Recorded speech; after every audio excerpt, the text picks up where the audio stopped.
Without a doubt, B2B is going digital. And if it was up to customers, at least 43% of them, that would eventually be exclusively digital.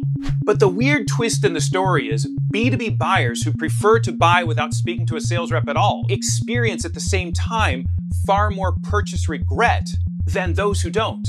And suppliers are likely to pay a high price for that regret as it's projected onto us and to our offerings. So what happens to customer confidence in a digital buying world? First, you gotta know your product. Go for a trial close And see how easy it really is. I'm Brent Adamson, and this is the future of selling. So last time we talked about B2B customers' dramatic shift towards rep-free buying. What can suppliers do to pull everyone out of this commercial tailspin? And the answer lies in a deeper understanding of how digital purchase decisions derail what we call decision confidence. So customers' decision confidence isn't a measure of customers' confidence in us, the supplier, but it's a measure of their confidence in themselves and their ability to make better, more effective decisions on behalf of their organization. And all of our research tells us that that kind of confidence is built on top of three critical customer perceptions. The first perception is customers' perception of the sales rep, him or herself. Do customers feel that that rep is helping them to understand complex information, helping them to identify business problems that they have failed to see or even appreciate on their own? The second perception is customers' perception of what we call nuance. Do customers see meaningful differences between one supplier's offering and another? And are those differences sufficient to justify a large-scale, expensive purchase decision?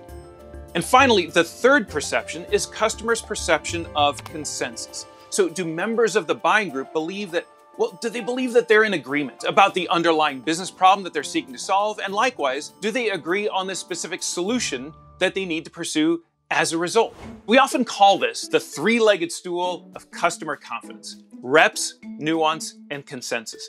And what we've found is that customers who report a high level of this specific kind of confidence are over 10 times more likely to buy bigger, broader, more expensive solutions and feel better about that purchase all at the same time.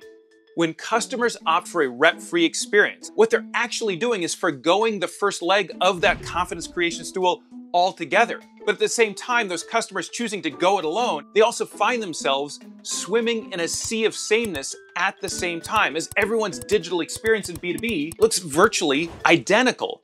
In fact, in a survey of over 1,000 B2B buyers, we found that nearly 2/3 of those buyers couldn't actually tell the difference between most brands' digital experiences. Even more dramatic still, over 3/4 of those B2B buyers reported doing nothing different after a recent digital experience.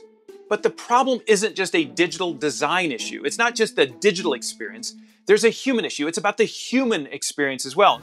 A number of scholars have pointed to the ways in which digital has actually rewired our brains to skim, to scroll, to scan information rather than to plumb its depths in a quality fashion. In other words, digital is a world of what author Nicholas Carr calls shallow learning.